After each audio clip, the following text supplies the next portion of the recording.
Ano talagang gusto mo? Ay, nahamon kita ngayon. Tatlong bagay nga eh. Opo. Tatlong bagay nga eh. Ipapatawag mo ba si Bersamin? Ipatatawag mo ba si Lian Libiste? Len Leviste? Hindi, isa yon. Yung dalawa na yun. Jojo Cadiz? Yan. Jojo Opo. Cadiz. Yung hamon ko sa iyo na pag naapostil ba ni Saldico, ihaharap mo ba siya sa ating pagdinig sa pamagitan ng Zoom? Ito ang dapat mong gawin para makumpleto sa lalong madaling panahon. Ito ang inahangad ng taong bayan. Nagsisikip ng dibdib nila, lalong-lalo na sa panahong ito. Humirap ang buhay nila, ito ang isang dahilan kung bakit nasadlak sila sa ganitong kalagayan.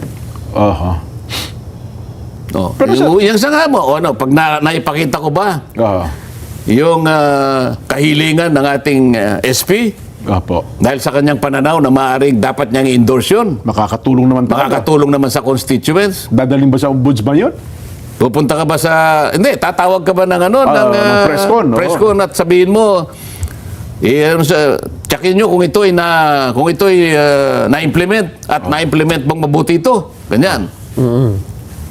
O yan ang maliwanag na... Yan ang maliwanag na hamon. Ngayon, kapag hindi mo tinanggap ang hamon ko,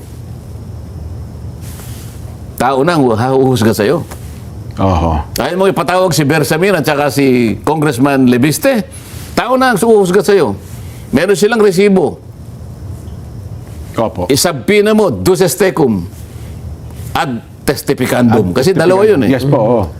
Yung duces tecum, yung dokumento. Ad testificandum, kinakailangan mag-testify. Yung katawan, yung may tao mismo. At si Lian ganun din kasi meron siyang kopya. Pagharapin natin sila. At dyan makikita ng taong bayan kung sino ang nagmamali-malinisan dito. At kung sino yung pumoporma na akala mo moral crusader. Tingnan natin.